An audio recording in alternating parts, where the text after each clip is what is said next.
A gente chama Marilu Cabanhas. Bom dia, Marilu. Olá, bom dia, Glauco. Bom dia a todos que estão acompanhando aí o Jornal Brasil Atual. Começa hoje a cúpula de líderes sobre o clima, convocada pelo presidente dos Estados Unidos, Joe Biden. O Brasil, que já foi referência global agora sob o comando do presidente Bolsonaro, está sendo alvo de críticas através de cartas abertas, de vídeos de artistas nacionais e estrangeiros, de ex-ministros do meio ambiente, de cientistas, de professores universitários, de defensores de direitos humanos, de governadores, bom, enfim, não para de crescer aí o número de cartas abertas, né, entre graves denúncias e pedidos a um que pede para que o governo americano não aceite nenhum acordo ambiental com o presidente Bolsonaro. E esse encontro se dá justamente após a divulgação do maior desmatamento da Amazônia dos últimos 10 anos, de acordo com o Amazon. E a gente vai falar sobre este assunto e sobre outros assuntos que a gente vai adiantar aqui. Existe uma denúncia gravíssima do The Intercept, que nós vamos repercutir aqui, que envolve a empresa Syngenta. Mas a gente vai conversar agora com o Leonardo Melgarejo, engenheiro agrônomo, mestre em economia rural, doutor em engenharia de produção, membro do movimento Ciência Cidadã. Olá, Melgarejo, bom dia, prazer em recebê-lo. Olá, Marilu, bom dia a todos e todas. Um prazer estar aqui com vocês.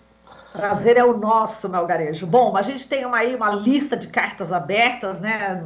Como eu falei, não para de crescer. Agora tem a carta aos governantes do mundo, enviada por movimentos populares, indígenas, institutos, ONGs, redes, fóruns, parlamentares do Brasil e do mundo.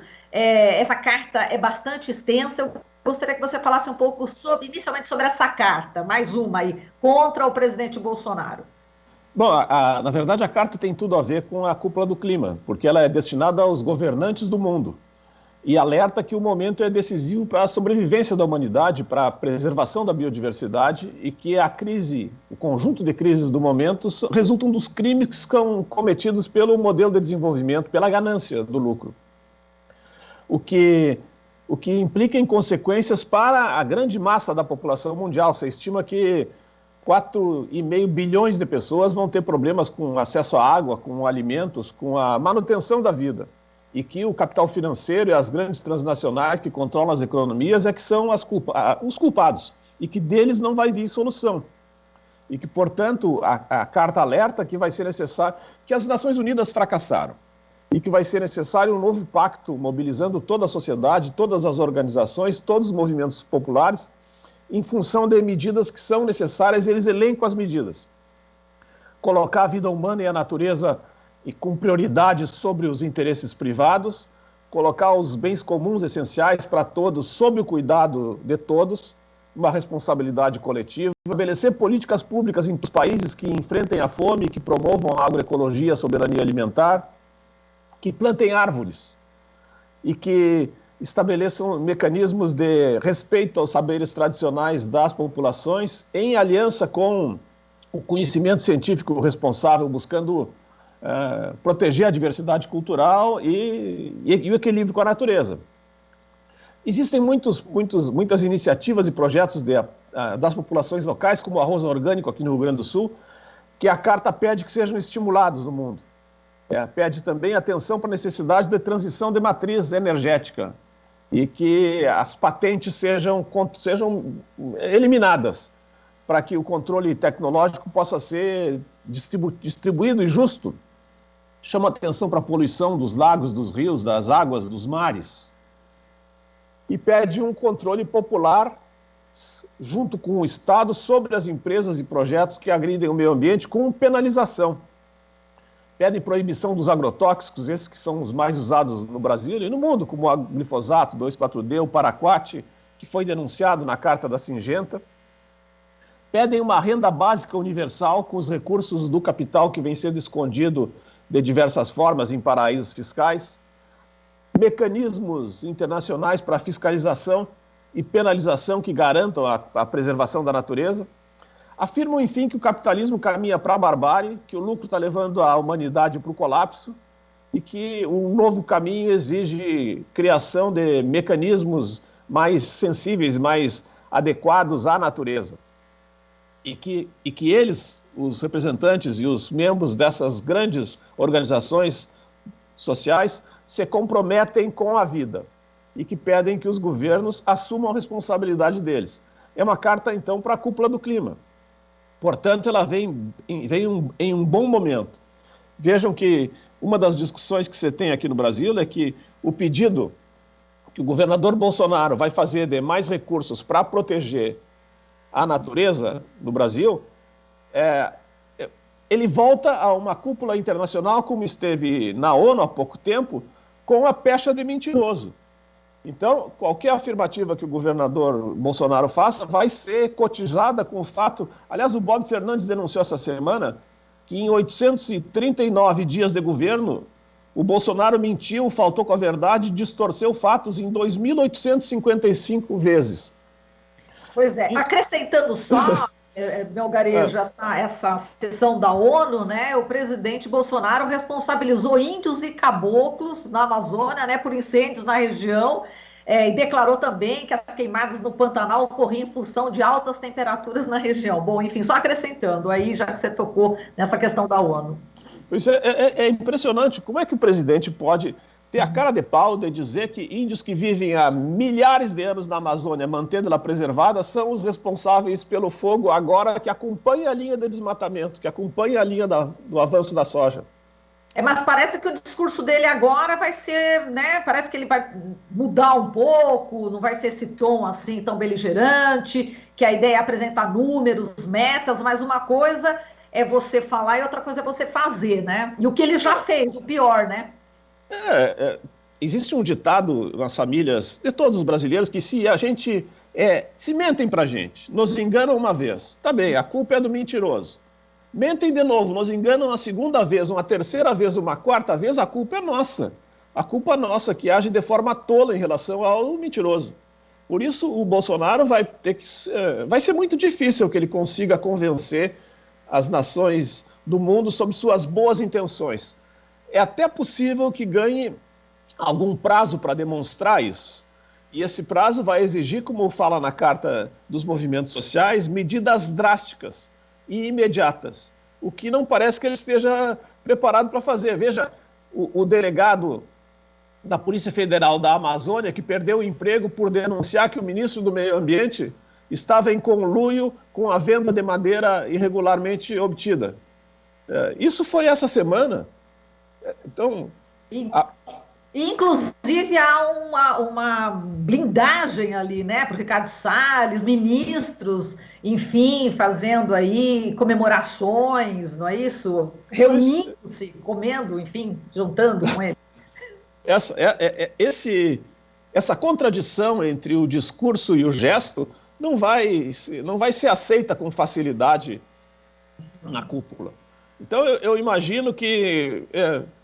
tenho grande interesse em verificar o que vai acontecer, levo como mais responsável e mais séria a denúncia e a correspondência dos movimentos sociais, e qualquer coisa que o presidente diga vai ser uma surpresa para nós. A sociedade certamente vai ser mais uma medida contraditória e negacionista em relação às suas ações do cotidiano, portanto, uma promessa que vamos ter que ver se resiste à semana da cúpula.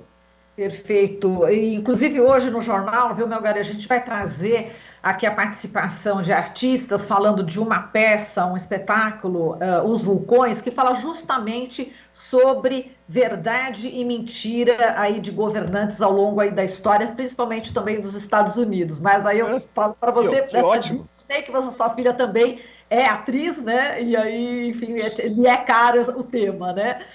Muito bom o tema. Melgarejo, agora vamos falar aqui da denúncia do The Intercept em colaboração com Le Monde, né? A reportagem de Sharon Lerner. O título é Syngenta sabia dos riscos de agrotóxico que matou 100 mil pessoas, mas preferiu lucrar. Esse cientista da Syngenta diz que seus avisos sobre o paraquat não foram adiante por uma conspiração dentro da empresa para manter isso em segredo. Bom, a gente vai falar aqui do paraquat, né? E durante esse tempo, aí dezenas de milhares de pessoas morreram de envenenamento por paraquat. inclusive o uso desse agrotóxico, desse veneno, tem aumentado. Essa reportagem é bastante extensa, é longa. A gente recomenda que os internautas, ouvintes, telespectadores acessem o The Intercept para ler com bastante cuidado essa incrível reportagem. É uma das mais graves dos últimos tempos. E a gente convidou aqui o Melgarejo justamente para fazer uma análise dessa reportagem, dessa grave denúncia. Enfim, como é que você, Melgarejo, está vendo essa denúncia gravíssima na área dos agrotóxicos que tanto você combate? Tem diversas maneiras de olhar o fato. A maneira otimista é de que a consciência da humanidade vem se ampliando. E com o desenvolvimento dos conhecimentos, se evidencia cada vez mais que os agrotóxicos são um elemento muito danoso para a vida no planeta. E, por outro lado, se evidencia também que as pessoas, as instituições, os grupos que controlam a liberação de informações de cunho científico são muito pouco responsáveis. No caso, a Intercept diz que primeiro a ICI, depois a Syngenta, que comprou a ICI, mentiram a respeito das suas informações científicas sobre o paraquat. O paraquat está em luta no Brasil inteiro há bastante tempo. Ele é um herbicida que se propõe como alternativo ao glifosato, que está ameaçado no mundo todo. O paraquat já foi proibido na Europa já há quase 20 anos. E no Rio Grande do Sul ele não poderia ser usado porque a lei gaúcha proíbe o uso de venenos que não têm autorização de uso no país de origem, e o paraquat não poderia ser usado aqui. Existem mecanismos que vêm permitindo que ele seja usado, mas o fato esse é um veneno que mata. É um veneno que mata com tanta rapidez que um shot, um talagaço, meio copinho daqueles pequenininhos de cachaça, mata um homem adulto forte. Não tem antídoto. E é absorvido também pela pele. E para evitar... Quando esse veneno foi lançado, as empresas perceberam que muitos agricultores morriam. Aí, então, inseriram um produto que causa vômito. E esse produto que causa vômito deveria fazer a pessoa se livrar do veneno. Nos testes com ratos e com cachorros, definiram uma determinada dose e, para os humanos, usaram a dose muito menor. As mortes continuaram. Enfim, você verificou que era mais eficiente botar o dedo na garganta do que colocar esse remédio, esse vomitômetro dentro do paraquat. Ainda assim, como era caro, colocaram uma quantidade muito pequena em relação às recomendações dos pesquisadores da própria empresa, por conta do custo. E a empresa sabe disso desde os anos 70, se não me falha a memória. E é esse o caso. Temos 14 milhões de suicídios com agrotóxicos. O paraquat é um dos mais eficientes nesse campo. O paraquat é um herbicida que já devia ter sido proibido no Brasil, e ele é defendido pela bancada ruralista como sendo a salvação da lavoura, dado que o glifosato, que era o mais usado, gerou resistências em muitas plantas que não morrem mais com o glifosato, mas ainda morrem com o paraquat. E nós estamos nessa disputa que foi alertada pelos movimentos sociais entre os interesses do lucro e os interesses da vida. O fato é que, isso devemos chamar bastante atenção, a Syngenta agora foi comprada pela Shenchina, e é uma empresa chinesa. O paraquat é proibido lá na terra da Syngenta, na Suíça, mas também é proibido na China.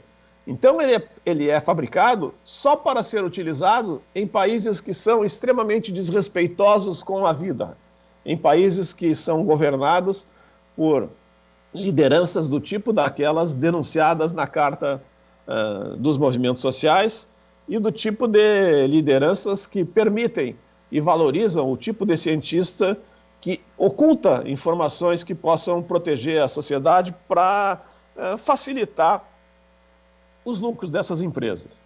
De fato, não há justificativa para que 50 países proíbam esse veneno, para que os países das empresas que o fabricaram e da empresa que comprou a empresa que o fabrica também o proíba, e nós aqui no Brasil continuemos utilizando. São irresponsáveis os deputados, os senadores que defendem o uso do paraquat, que está em discussão novamente no Brasil. A situação é alarmante porque nós temos agora a comprovação de que as empresas mentiram. Parece uma sina. As empresas mentem, os deputados mentem, o presidente da República mente. A credibilidade é o fator mais relevante para qualquer tipo de relação entre as nações também.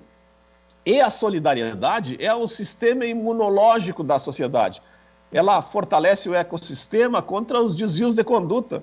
Ela nos fortalece contra os maus exemplos. Exemplos desses cientistas, exemplos dos desmatadores, exemplos das lideranças que insistem em não falar a verdade.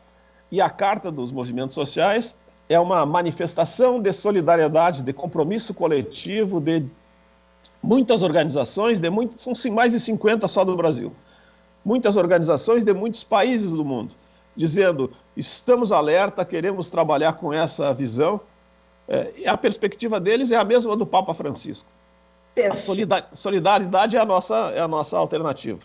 Tá certo, Melgarejo. A gente agradece aqui toda a sua análise sobre essa reportagem do The Intercept, né, que está realmente colocando à tona a verdade, né, que a gente não sabia e um cientista resolveu, né, falar e contar toda a história, corajoso, né, e realmente a gente precisa de mais cientistas desse porte dele, de como você, né, Melgarejo, que luta há tantos anos aí para combater os agrotóxicos aqui no Brasil, um exemplo também, enfim, de engajamento e de solidariedade, como você falou. A gente agradece demais aqui a sua participação. Muito obrigada. Muito obrigado, Marilu. Grande abraço a todos e todas. O nosso grupo só cresce. É isso aí, vamos lá. Otimistas, vamos lá. Vamos sim. Falamos aqui com o Leonardo Melgarejo, engenheiro agrônomo, mestre em economia rural, doutor em engenharia de produção, membro do movimento Ciência Cidadã. Você está ouvindo Jornal Brasil Atual. As notícias que os outros não dão.